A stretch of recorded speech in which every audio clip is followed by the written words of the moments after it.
कोसली में उन्होंने जो काम किए थे वो लोगों को याद आए। वो चाहे कॉलेजेस हों, स्कूल हों, सड़कें हों, कितनी भी परियोजनाएं हों, वो लोगों को याद आए। शायद याद नहीं आते अगर बीजेपी, अरविंद शर्मा वहाँ पर थोड़ा बहुत काम करवाते, लेकिन बीजेपी ने कोसली में विकास का कोई काम नहीं किया।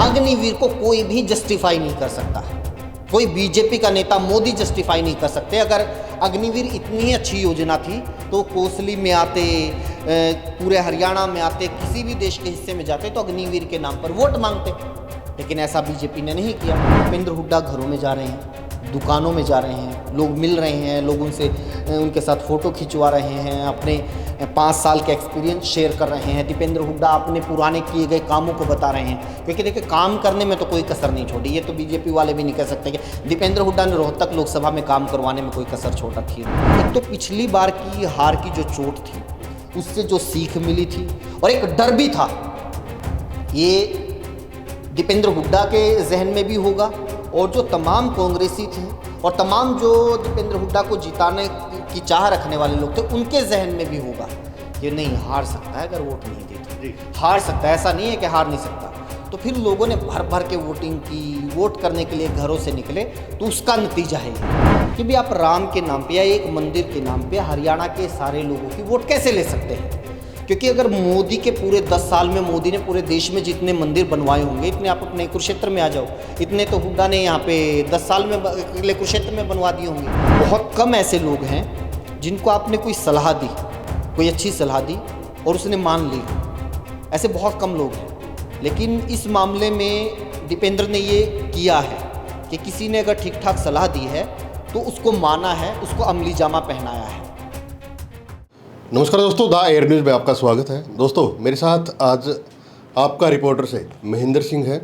सर, हरियाणा का तो आपको पता ही है, 5-5 हो गया, लेकिन रोहतक जो एक रोमांचक मुकाबला रहा 2019 और अब काफ़ी बदलाव देखने को मिला, कैसे देखते हैं सर? रोमांचक क्या, ये कहा जा सकता है कि एक तरफा मुकाबला रहा, सबसे बड़ी जीत रही और कमाल का प्रदर्शन वहाँ पर कांग्रेस का, ख़ासतौर पर दीपेंद्र हुड्डा का जो इतनी मेहनत थी, जो तमाम लोग देख रहे थे बहुत लंबे टाइम से, उसका जो हासिल होना था वो उनको हुआ है। हर जगह से, हर विधानसभा से दीपेंद्र हुड्डा जीते हैं और ये हरियाणा में और पूरे देश में चर्चा का विषय है। एक दीपेंद्र हुड्डा की जीत, सैलजा की जीत और हरियाणा में 5 सीटों के ऊपर, जहां पिछली बार 10 की 10 सीटें बीजेपी के खाते में गई थी, हरियाणा में 5 सीटों के ऊपर कांग्रेस की जीत। एक तरीके से 9 सीटों पर कांग्रेस लड़ रही थी, 9 में से 5 पर जीत जी।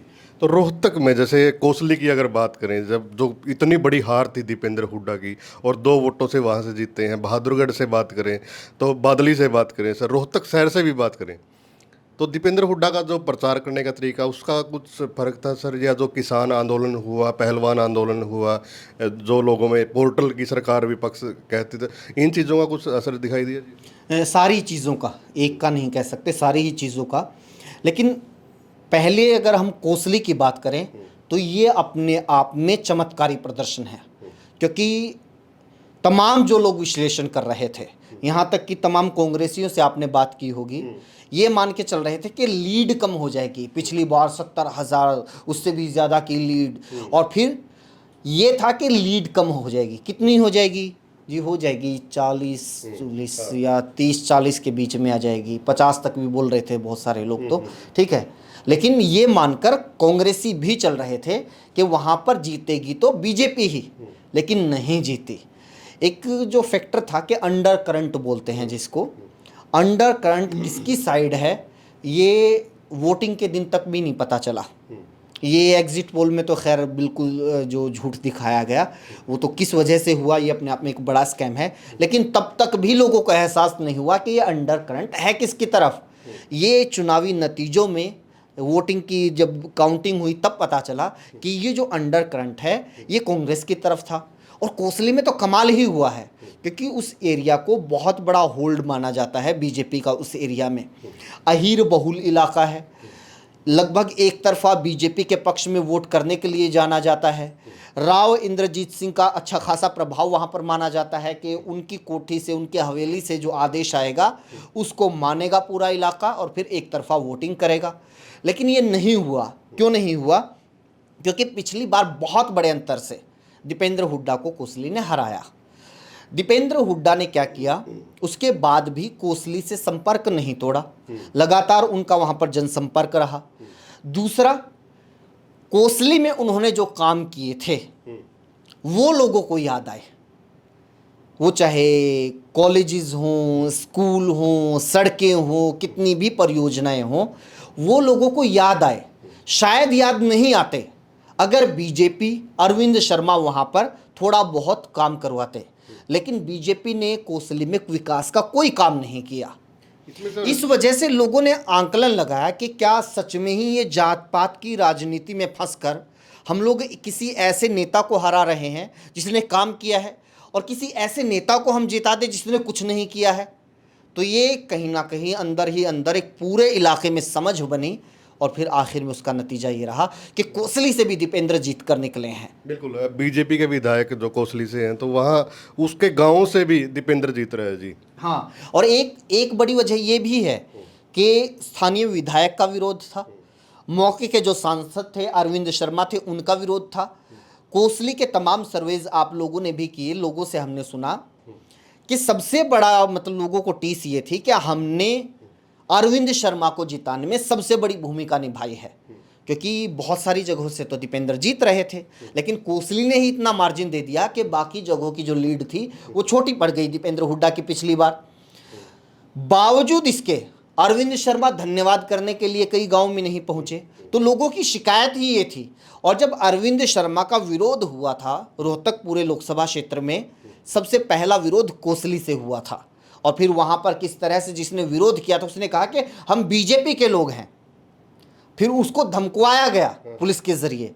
ये तमाम घटनाक्रम हुए। ठीक है, उनको तो चुप करवा दिया अरविंद शर्मा ने, वहां पर बीजेपी का प्रभाव था इस तरीके का, लेकिन वोट तो साइलेंटली करनी थी ना लोगों ने, तो वो की है, वो चोट मारी है। सर, एक बड़ा सवाल ये है कि अग्निवीर जो योजना है और सबसे ज़्यादा वहाँ पे जैसे फौजियों की तादाद ज़्यादा है वहाँ पे, तो हम बात कर रहे थे, लोग ना साइलेंट थे, बताते नहीं थे, लेकिन ये कहीं ना कहीं चोट मारी है एक बड़ी सरकार पे। हाँ, इसमें भी एक तो अग्निवीर का बहुत अच्छा जिक्र किया, क्योंकि कोसली ऐसा इलाका है जहाँ पर हर घर में कोई ना कोई आपको फौजी या पूर्व फौजी मिल जाएगा।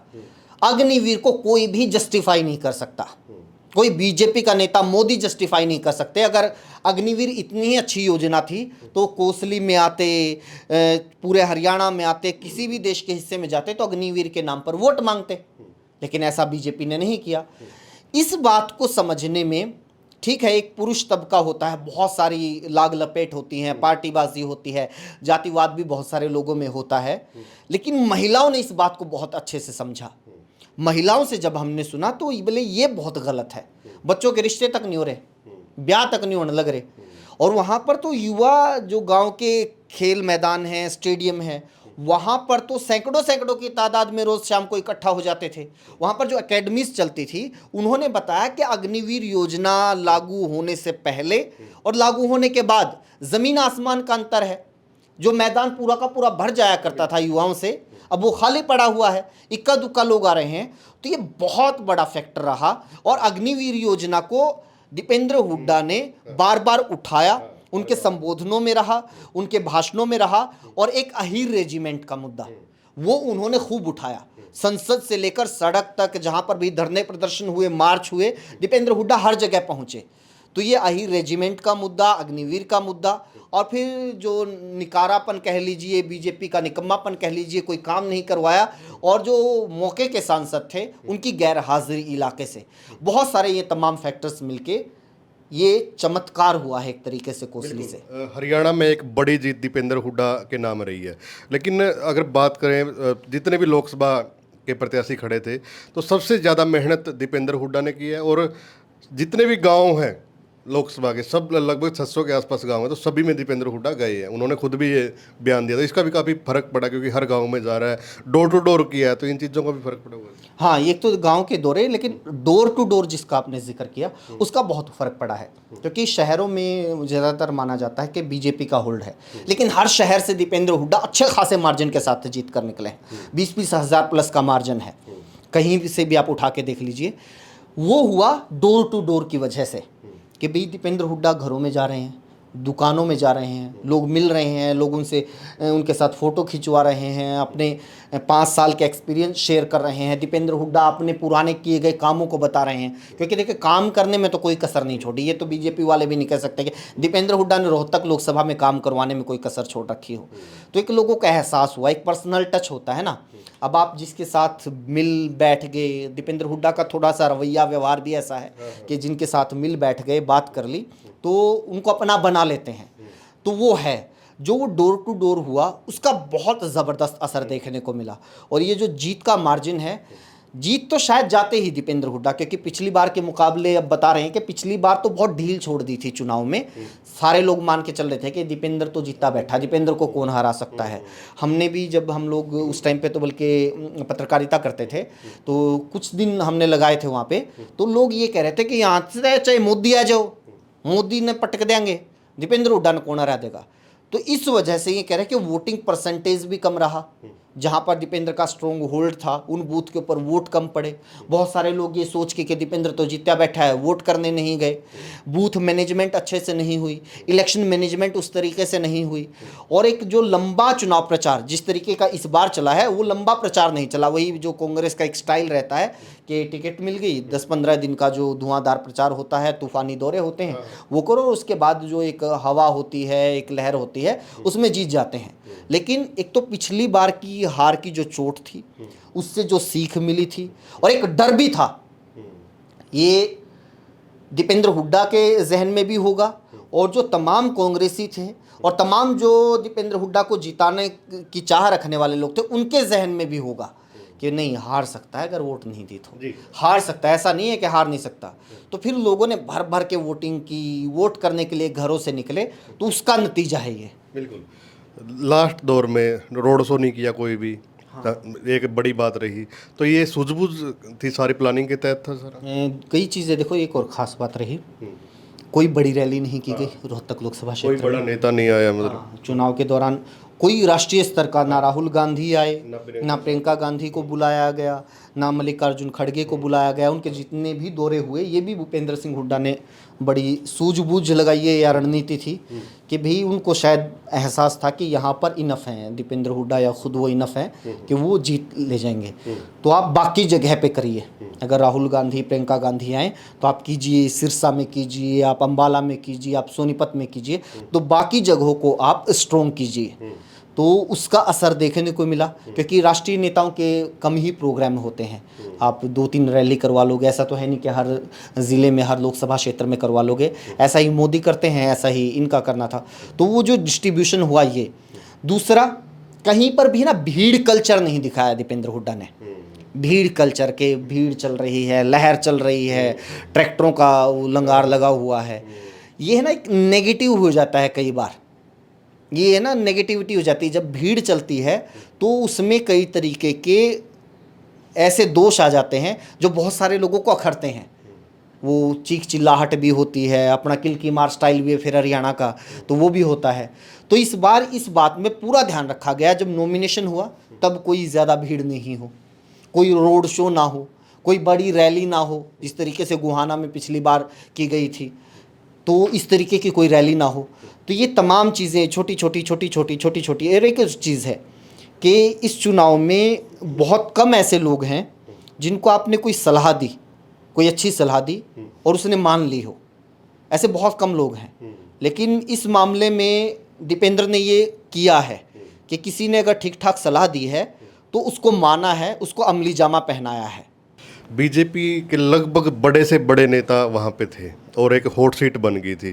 बल्कि राव इंद्रजीत ने तो बोला भी है कि दीपेंद्र को हराने के लिए सभी बीजेपी के नेता लगभग आ चुके हैं यहाँ पे।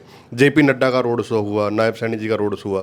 तो इन चीज़ों का जनता पे मतलब जो फर्क पड़ना चाहिए था वो पड़ नहीं पाया। और एक हिंदुत्व की जो बात करते हैं तो वो चीज़ें नहीं चल पाई। ये देखिए, पहली बात तो है ना, हरियाणा में तो कहीं नहीं चली, क्योंकि देखिए हरियाणा के लोगों को आप राम के बारे में नहीं बता सकते, सिखा नहीं सकते। आप राम मंदिर के बारे में हरियाणा के लोगों को नहीं बहका सकते। ये तो अब कांग्रेसियों की भी कमी है। अभी हमने भी एक जब बहस चर्चा चली थी, हमने कई बार लिखा, कई बार हमने अपनी वीडियोज़ में भी बोला है कि भी आप राम के नाम पे या एक मंदिर के नाम पे हरियाणा के सारे लोगों की वोट कैसे ले सकते हैं। क्योंकि अगर मोदी के पूरे 10 साल में मोदी ने पूरे देश में जितने मंदिर बनवाए होंगे, इतने आप अपने कुरुक्षेत्र में आ जाओ, इतने तो हुड्डा ने यहाँ पे 10 साल में कुरुक्षेत्र में बनवा दिए होंगे। क्योंकि सरकार का काम ज़मीन देना होता। पता कर लीजिए हुड्डा सरकार के दौरान, कांग्रेस सरकार के दौरान कितने मंदिरों को ज़मीन दी गई थी। तो ये इस मुद्दे के ऊपर और राम के नाम पर, हरियाणा में नमस्ते का मतलब ही राम राम होता है, हरियाणा में हेलो हाय का मतलब ही राम राम होता है। तो आप कैसे राम के नाम के ऊपर हरियाणा के लोगों की वोट ले लोगे और हरियाणा के लोगों को ही आप एंटी राम घोषित कर दोगे? ये नहीं है। लेकिन दीपेंद्र हुड्डा ने तो उसका भी तोड़ निकाल लिया था। कोई ये नहीं कह सकता था कि भाई वो राम मंदिर के दर्शन करने नहीं गए, रामलला के दर्शन करने नहीं गए। सबसे पहले गए थे, सरयू में गोता मारने सबसे पहले गए थे, जबकि बीजेपी के नेता नहीं गए थे। तो वो भी उनके खिलाफ हथियार नहीं चल पाया था। एक बड़ी जीत दीपेंद्र हुड्डा की हुई है, तो आगे क्या कुछ भविष्य आप दीपेंद्र हुड्डा का देख रहे हो? सही है, संघर्ष करें, लगे रहें। ख़ास तौर पर युवा बहुत कनेक्ट महसूस करते हैं। उन्होंने चुनाव प्रचार के दौरान जो भर्ती विधान जारी किया था, अब हम देखते हैं कि काफ़ी लोगों तक वो पहुंचा है, लेकिन और उसको पहुंचने की ज़रूरत है। क्योंकि हरियाणा के चुनाव में जो सरकारी भर्तियां होंगी, जो बेरोज़गारी होगी, एक बड़ा मुद्दा होगा। और दीपेंद्र हुड्डा ने जो भर्ती विधान जारी किया था उसको लोगों तक, उसको हर घर तक, हर युवा तक पहुंचाना बहुत ज़रूरी है। उनको बताना बहुत ज़रूरी है, क्योंकि उसमें कैटेगोरिकली ये बताया गया है कि हमारी भर्ती की प्रक्रिया क्या रहेगी, हमारी भर्ती किस तरीके से मेरिट के आधार पर रहेगी, निष्पक्ष रहेगी, बिना पेपर लीक के रहेगी, और अगर किसी तरह की कोई शिकायत आती है तो फिर हम क्या कार्रवाई करेंगे। ये जो भर्ती विधान है, इसके बाकायदा पोस्टर, पैम्फलेट या फिर छोटे छोटे सेमिनार, छोटी छोटी सभाएं, युवाओं के साथ कोई मीटिंग्स वगैरह या कुछ एकेडमीज़ वगैरह जो लोग चलाते हैं, जिनमें जो युवा हैं कोचिंग के लिए जाते हैं, उनसे कोई संवाद हो। अगर इस मुद्दे के ऊपर मुझे लगता है कि अभी दीपेंद्र हुड्डा को फोकस करने की ज़्यादा ज़रूरत है, क्योंकि तमाम हरियाणा के युवा एक कनेक्ट महसूस करते हैं और ये एक आश्वासन चाहते हैं वो कांग्रेस से, दीपेंद्र हुड्डा से, कि भाई कांग्रेस के टाइम कितनी भर्तियाँ होंगी, किस तरीके से भर्तियाँ होंगी।